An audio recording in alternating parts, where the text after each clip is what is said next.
examine the manuscript. The information is complete, but does not conform to logical patterns.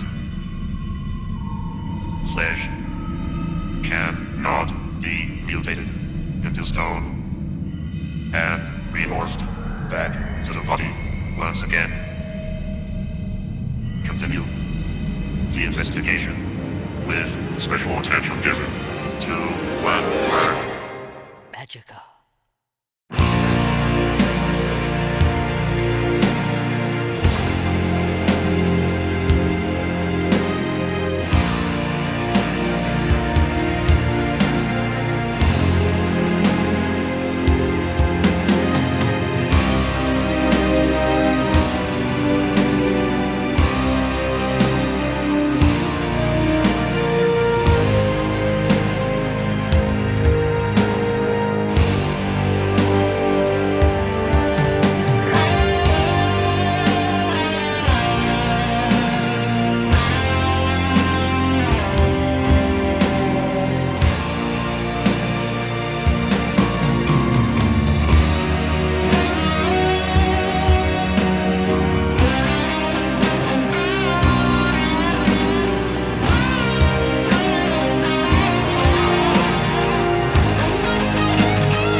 Please continue.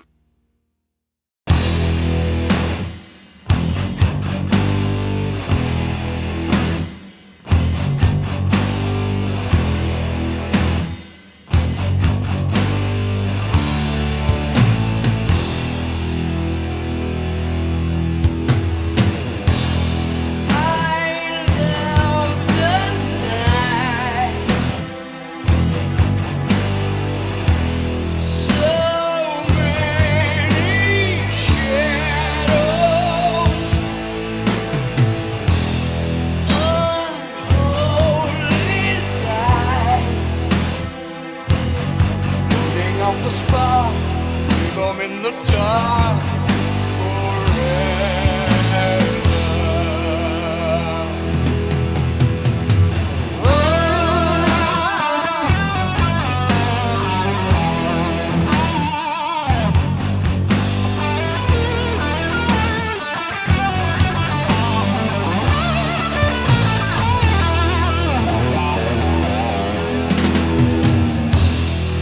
I can wait for you. Your end is my life.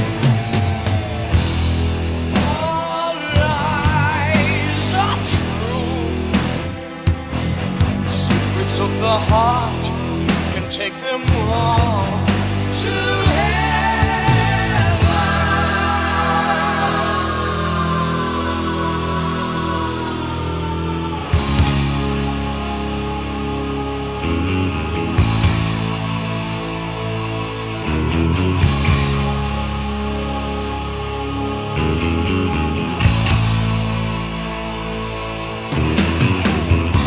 I don't feel pain or sorrow. The child's a man tomorrow.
secrets of the heart, leave them in the dark forever.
Temptation and be ruler of the world, but it seems that I have heard that song before, and the voices begin to sing, come home.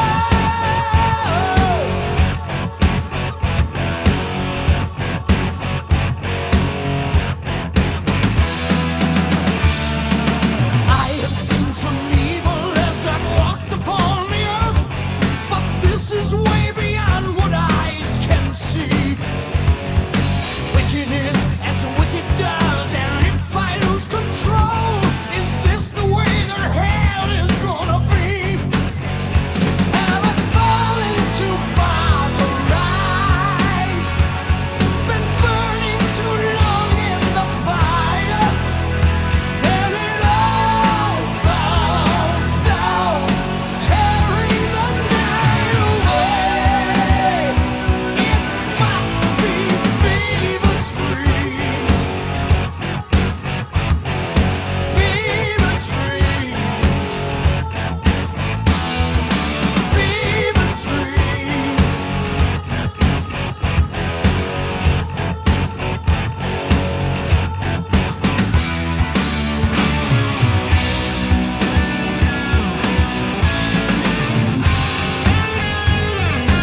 Welcome to sundown, welcome to the dark.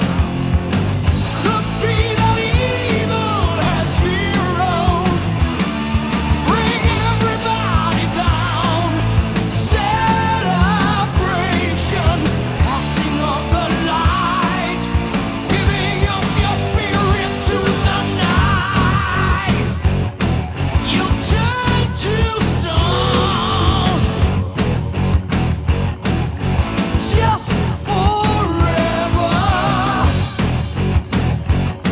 you turn to stone.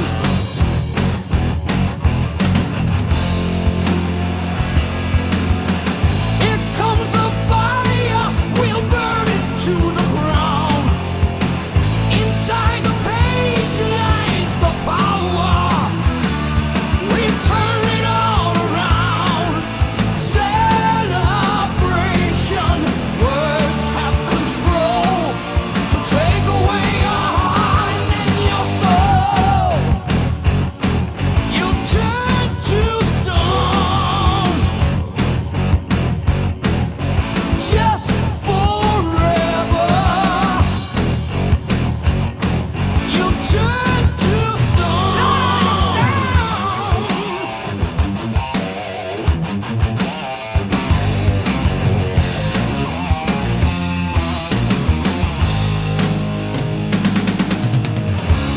Oh, pray for a miracle, but the wishes in the well have all gone dry.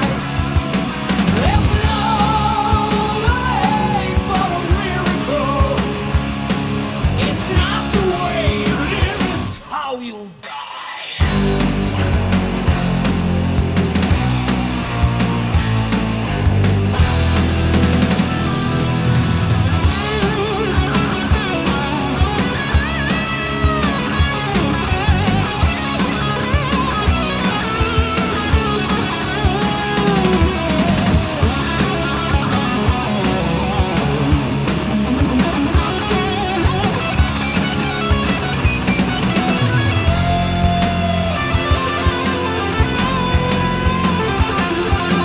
Welcome to sundown, welcome to the dark. Could be that evil has heroes. We've turned it all around. Celebration, words have control to take away your heart and your soul. You turn to stone. Just forever, you turn to stone.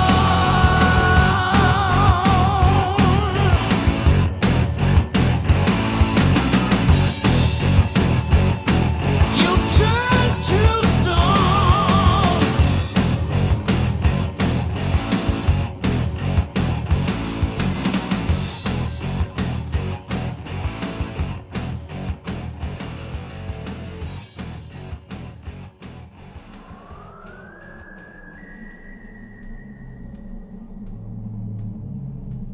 Concerning the inhabitants of Otherworld, there are many similarities to be found parallel to our own society. The individual must be absorbed. The collective must be as one. Feed my head.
I'm upon the cross, maybe they'll forget about me.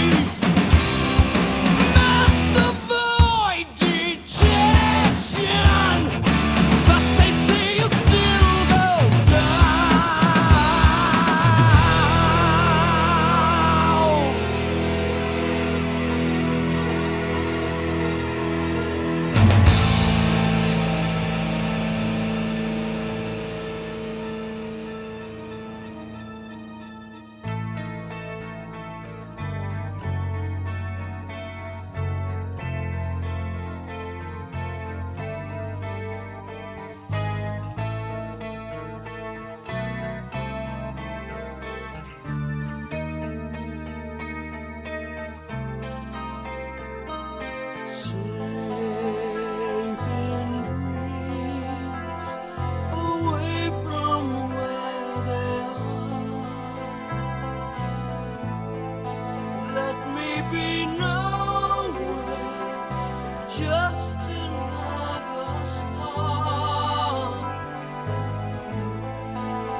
like the words that I've said. Ashes turn to ashes once again. Look for a sign in the air. A light that dances in the sky. Maybe you'll see it somewhere.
Exclamation.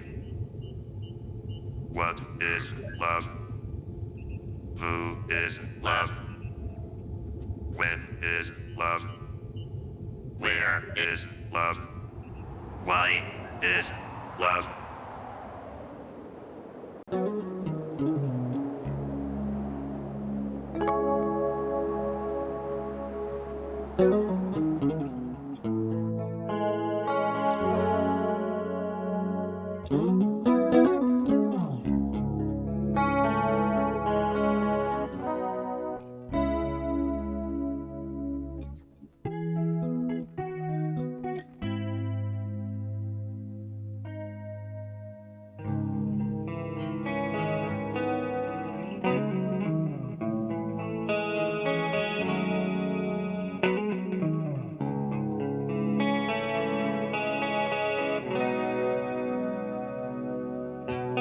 From the first time we touched with our eyes, only magic could take away my heart. I am always afraid for my heart. So lay beside me now and tell me lies, sweet lies, as long as it's not about love. Shall we sail off the edge of the world, fall forever and never look behind?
and it's rare that you'll be going there.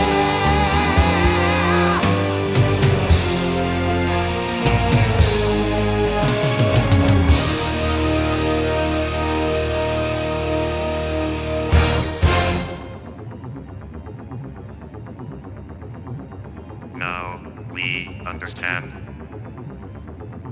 All traces of Magica must be eliminated. Infection. Delete. Delete. Delete. Delete. Delete. Delete. Delete. Delete. Delete. Delete. Delete. Delete.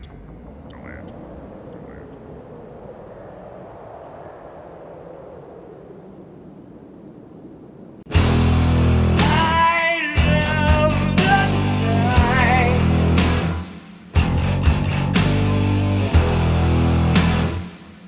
So many shadows,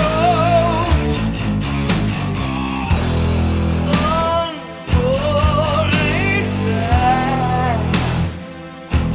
Secrets of the heart, leave them in the dark forever.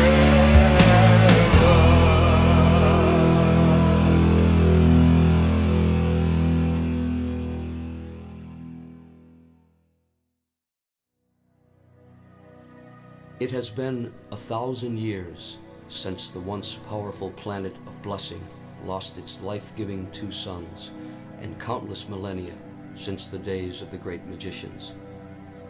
An expedition of alien voyagers came upon the now ice-covered sphere, drawn there by an unexplained lone beacon far below the miles of frozen moisture. They unlocked a written history of blessing from its almost undiscovered tomb. So begins the story of Magica. It was a time of celebration. The Book of Magica and the wizards who had used its spells so wisely for the good of the people were being honored in all the great cities of the world. There was, however, an exception. Where good thrives, evil survives, and evil has plans for survival. The celebration of thanks and prosperity would signal the forces of evil side to begin the attack and ultimate capture and destruction of Magica. The spells from the book would be used to turn all of those unwilling to join evil side into statues of stone and send their spirits to otherworld, where they would eventually be assimilated into the energy needed to drive evil side and maintain its power without the necessity of the book and its incantations forever. Defenses were naturally relaxed during the festive preparations, and although the battle was well fought by both factions, the minions of the dark prevailed. Their assault was well planned and executed to a fault. After overwhelming their initial opposition, they pushed on to the sacred ground upon which the Book of Magica rested. They possessed a much weaker form of magic themselves, and although it would be normally quite useless against the strength of Magica, the inability of the wizards to gather themselves together in time, coupled with the perfect timing and determination of the attackers, spelled doom for the book and its followers. The leader of the insurrection was the high priest and executioner known as Shadowcast. His presence could make the naughtiest of children become obedient and inspire great fear among the adult population. This man, most vile, would now be ruler of all and answerable to none. His reign would plunge blessing into eternal darkness and prepare the way for the coming of his master, Astaroth, the Grand Duke of Hell. The capture of Magica did not, however, mean that Shadowcast had finally reached his goal. He must now find and conquer Blessing's Grand Wizard and legendary hero, Ariel. Ariel, who defeated Evilside time and again with his understanding and use of Magica's spells. He would be the last stumbling block to total domination. Ariel had removed himself from the general population in anticipation of everlasting peace, and now he devoted all of his energy to meditation and praise of his God. Lately, though, he had been visited by many temptations in his dreams. Promises of pleasure, riches, and power raced through his sleeping mind. All these lures had been placed there by Shadowcast, hoping to avoid confrontation between this dominant man and his own villainous forces. Ariel, however, had resisted these solicitations and was now warned of some impending danger. He managed to make his way to the sacred ground by cloaking his identity with simple spells, only to be discovered just before his attempt to rescue the Book of Magica, but not before he was able to memorize the most important of Magica's charms, the spell of restoration. The ceremony of Thanksgiving was now directed toward the transmission of spirits to Otherworld. One by one, the good souls of blessing were turned to stone and sent on to their grisly fate, until only the noble Ariel remained. The spectacle that followed was meant to degrade Ariel and raise the courage of the cowardly supplicants of Evilside, but true to his indomitable bearing, he promised to return and banish Evilside forever. Then he was gone. The horrors of Otherworld are now revealed to the masses huddled together for some small measure of comfort. First, the adults were separated from their children amid cries and pleas for help. Next, the old ones were taken away and assigned to a place very near the assimilation site. They were guarded by monstrous, misshapen denizens of this mist-shrouded Netherland, who constantly harangued the inmates with promises of pain and extermination. Intermittent bursts of flame shot up from jagged cracks in the ground, threatening to consume anyone in its path. Shrieks of torment could be heard piercing the murky atmosphere, further unnerving the petrified captives. Only one seemed unaffected by all the inflicted fear and turmoil. Ariel's strength and determination soon pacified the men and women with whom he was confined. When they all became more calm and subdued, he began to speak to them softly, as an adult to his children.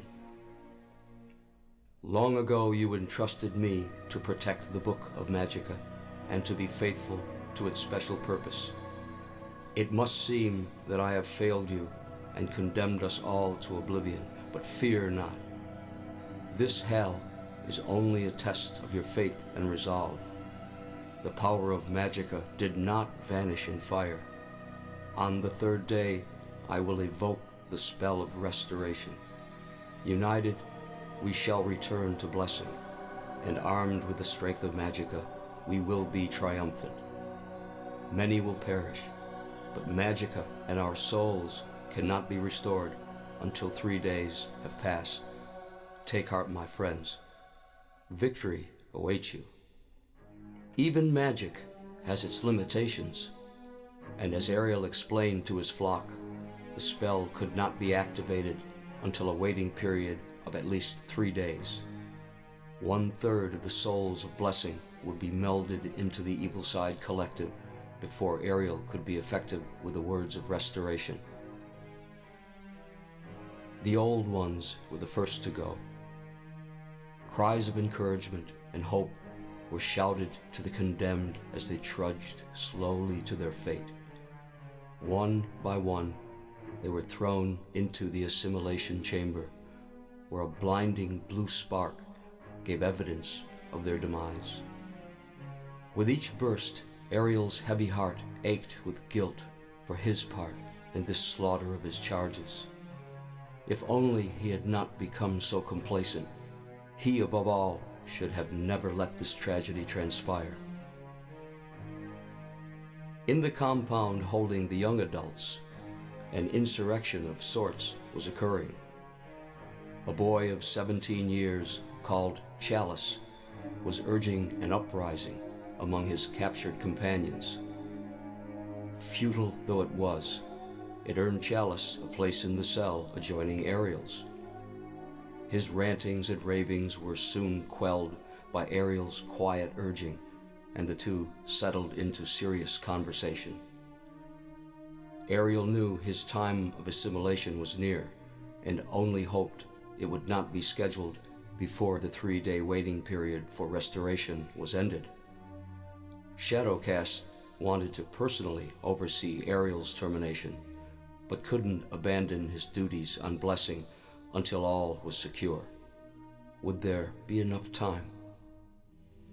Ariel realized some of his own strong qualities in Chalice and decided that this was an opportunity not to be lost.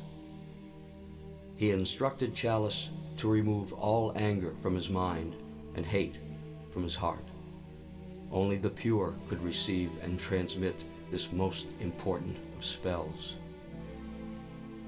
Convinced that this young man was ready, he joined with his spirit and gave him these words: Sanasha, Gorath, Solus Arcana, words that would resurrect the masses if delivered correctly and in time.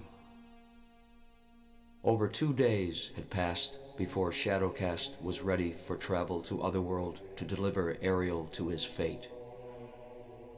His journey through Otherworld was marked by what could pass for cheers if they weren't shouted from the mouths of utterly inhuman shapes and forms. Upon his arrival, he instructed the guards to take him straight to Ariel. Once there, he announced with great satisfaction that he would personally supervise Ariel's execution in a matter of hours. Nearby, Chalice loudly voiced his objection to this treatment of his newly met hero and was rewarded by kicks and punches until he could no longer speak. Ariel's heart sank. Had he misjudged Chalice and entrusted his people's future to a reckless youth? Ariel's mind wandered to his own younger days. He too had been restless and foolhardy, but in time had outgrown these traits and become the adored leader of Blessing. He wondered if Chalice had yet experienced love. Ariel himself had turned his back on the beautiful and innocent Annika. She was his intended from birth, but he couldn't let love for this saintly child cloud his duties to Blessing and the book. 1 hour remained in the wait for restoration. Ariel's hopes were soaring. Surely Shadowcast would fail once again. But as that thought surfaced, so did Evilside's dark leader. Ariel was led away with head held high. But as he passed Chalice, he gave just the slightest nod, a gesture that wasn't lost on the youth. Ariel was then taken to the assimilation chamber and strapped to the cross-like structure in the middle of the room. Seconds were all that stood in the way of resurrection or destruction. Shadowcast walked to Ariel, presumably to gloat one last time to his old nemesis. Ariel welcomed the time that would be wasted, but at the last moment, Shadowcast seemed to reconsider and raised his arm and signaled for the end to begin. The arm dropped, and with crackle and hiss, Ariel was no more.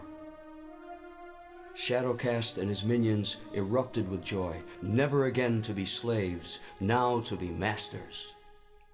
Chalice heard the cheering and knew that Ariel had passed without time to summon the spell. Now only he could influence the future.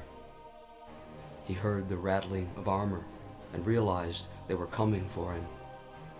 Soon the guards appeared and dragged the struggling Chalice from his confinement.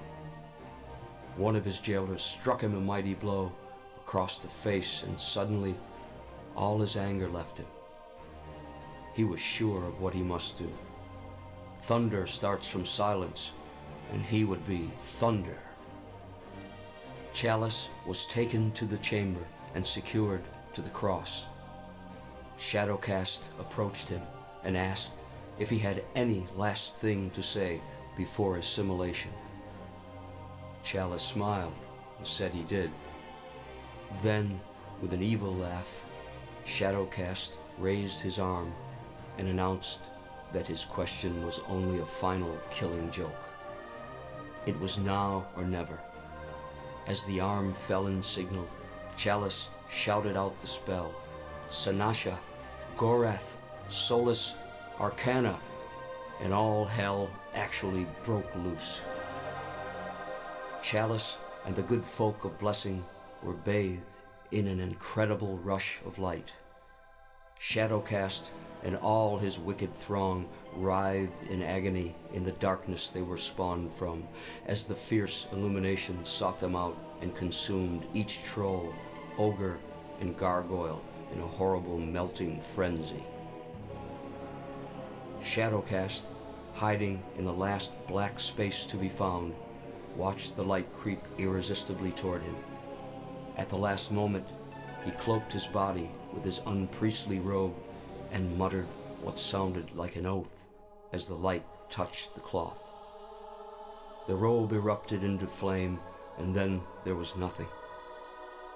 Surely Shadowcast was also consumed by fire, but that tale would not yet be told. Now, as each remaining citizen of Blessing was transported instantly back to their home, they found themselves standing among thousands of recognizable stone statues. These monuments represented their fallen comrades and would ever be a lasting testament to the dangers of evil and the power of Magica. Now came the time of mourning. Funeral pyres brightened the night sky for weeks, and songs of sorrow could be heard across the land long after the flames had sputtered and died. When the prolonged periods of grieving had ended, the citizens and their council directed attention to the task of anointing a new leader and protector of the restored Book of Magica. The choice seemed a simple one. Chalice had resurrected the populace and the book, but many questioned his youth and inexperience. The debate raged on as the time of choosing approached. The candidates were summoned to the sacred place. Eloquent speeches were made on behalf of them all. Only Chalice lacked a champion, and it seemed certain that he would be passed over. "Will anyone speak for the boy?" asked the council. The question was greeted by silence as the judges turned away to cast their votes. Then the quiet was broken. A handsome woman with golden hair, now flecked with traces of gray, spoke. "Chalice must be chosen. This is the secret I have carried with me for all these years. Although I was once rebuffed by my only true love, Ariel, our brief union produced the young man standing before you. Ariel was never to know that he had sired this free spirit, but he will live on through his son's achievements, if you now find him worthy." So spoke Annika, mother of Chalice. The decision was now reached quickly.